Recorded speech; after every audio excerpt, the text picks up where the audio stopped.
স্বাগতম আইনের পথে আলাপ পডকাস্টের আজকের পর্ব। আমি অ্যাডভোকেট পলাশ মণ্ডল, বাংলাদেশ সুপ্রিম কোর্ট। আজকের বিষয় দানপত্র বাতিল। আইন কি বলে? দানপত্র দলিল এক অবৈধ দোটানা। নিজের ইচ্ছায় বা কখনো চাপে পড়ে সম্পত্তি একজনকে দেওয়া হয়, কিন্তু কিছুদিন পরেই মন পরিবর্তন। যিনি দান পেলেন তিনি হয়তো শর্ত মানছেন না বা আপনার সাথে দুর্ব্যবহার করছেন।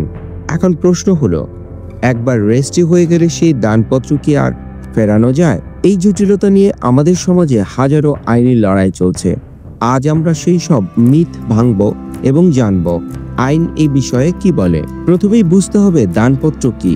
সম্পত্তি হস্তান্তর আইন বা ট্রান্সফার অফ প্রপার্টি অ্যাক্ট অনুযায়ী দানপত্র হলো যখন কোনো ব্যক্তি স্বেচ্ছায় ও বিনা প্রতিদানে তার সম্পত্তি অন্য কাউকে দেন। যেহেতু এটি বিনা প্রতিদানে করা হয়, তাই এটিকে আইনের চোখে একটি স্থায়ী সিদ্ধান্ত হিসেবে দেখা হয়।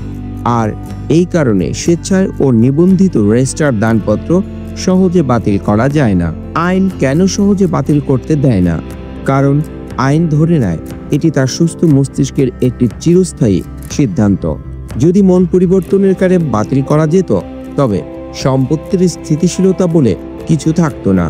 সুতরাং বাতিল করতে হলে দাতাকে প্রমাণ করতে হবে যে দানটি সঠিক ছিল না। বাতিল করার প্রধান পথ হলো প্রমাণ করতে হবে দানপত্রটি প্রতারণা, ফ্রড বা ভুল বা মিস্টেক বা অবৈধভাবে ইনডিউ ইনফ্লুয়েন্সের মাধ্যমে করানো হয়েছে, অর্থাৎ দানদাতার স্বাধীন ইচ্ছা ছিল না।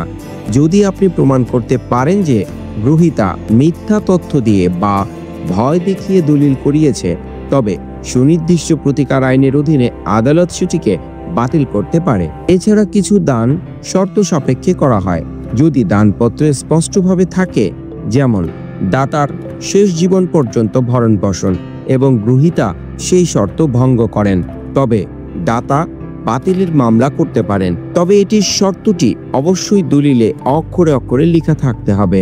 আর একটি কারণ হলো আইনি ত্রুটি। যদি দাতার সম্পত্তির মালিকানাই না থাকে বা দাতা সংখ্যালঘু বা মাইনর হন, অথবা দলিলের গুরুতর আইনি বা তথ্যগত ত্রুটি থাকে, তবে দানপত্রটি শুরু থেকে বাতিল বলে গণ্য হতে পারে। এই বিরতির পর আমরা জানব বাতিল না হওয়া দানপত্রের আইনি জটিলতা কি।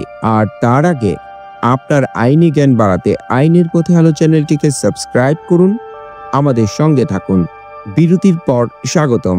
এবার সবচেয়ে গুরুত্বপূর্ণ বিষয়, কখন দানপত্র বাতিল করা যায় না। আইন এখানে কঠোর। যদি আপনি নিজের ইচ্ছায় পুরোপুরি দানপত্রটি রেজিস্টার করে দেন, তবে পরে সেই সম্পর্ক খারাপ হলেও বা আপনি অনুশোচনা করলেও আদালত এটিকে বাতিল করবে না। অনুশোচনা বা আর্থিক সংকট এই ধরনের ব্যক্তিগত কারণে আদালত দানপত্র বাতিল করবে না। এছাড়া প্রতারণা বা ভয়ের কারণে বাতিল করতে চাইলে একটি সময়সীমা থাকে। সাধারণত সেই কারণ জানার পর 3 বছরের মধ্যে মামলা করতে হয়। সময় পেরোলে আদালত সাধারণত মামলা গ্রহণ করে না। আরেকটি গুরুতর আইনি বাধা হলো, যিনি দান গ্রহীতা সেই সম্পত্তি পাওয়ার পর সেটি অন্য কোনো তৃতীয় পক্ষের কাছে বিক্রি করে দেন, তবে সেই তৃতীয় পক্ষের অধিকার আইন রক্ষা করে। আর তখন দাতার পক্ষে সম্পত্তি ফেরত পাওয়া কার্যত প্রায় অসম্ভব। আসুন একটি কেস স্টাডি দেখি। একটি বহুল আলোচিত মামলায় একজন ছেলে তার বাবার অসুস্থতার সুযোগ নিয়ে জোর করে দানপত্র করিয়ে নিয়েছিল। উপযুক্ত প্রমাণের ভিত্তিতে আদালত সেই দানপত্র বাতিল করে দেয়। অন্যদিকে দাতা স্বেচ্ছায় দান করার 10 বছর পর যখন অনুশোচনা করে বাতিল করে মামলা করেন, আদালত মামলাটি খারিজ করে দেয়। কারণ ছিল অনুশোচনা কোনো আইনি কারণ নয়।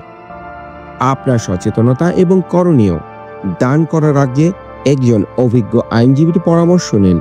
দানপত্র সাধারণ কাগজের মতো ভাববেন না। আপনার উদ্দেশ্য যেমন দেখাশোনা স্পষ্ট শর্ত হিসেবে দলিলে উল্লেখ করুন।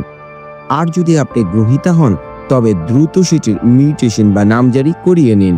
আমরা জানলাম দানপত্র বাতিল করা কঠিন, তবে প্রতারণা, ভয় বা শর্তভঙ্গের প্রমাণ দিতে পারলে তা সম্ভব। সময় মতো আইনি পদক্ষেপ নেওয়া জরুরি। এই আলোচনা যদি আপনার উপকারে আসে, তবে পডকাস্টে শেয়ার করুন।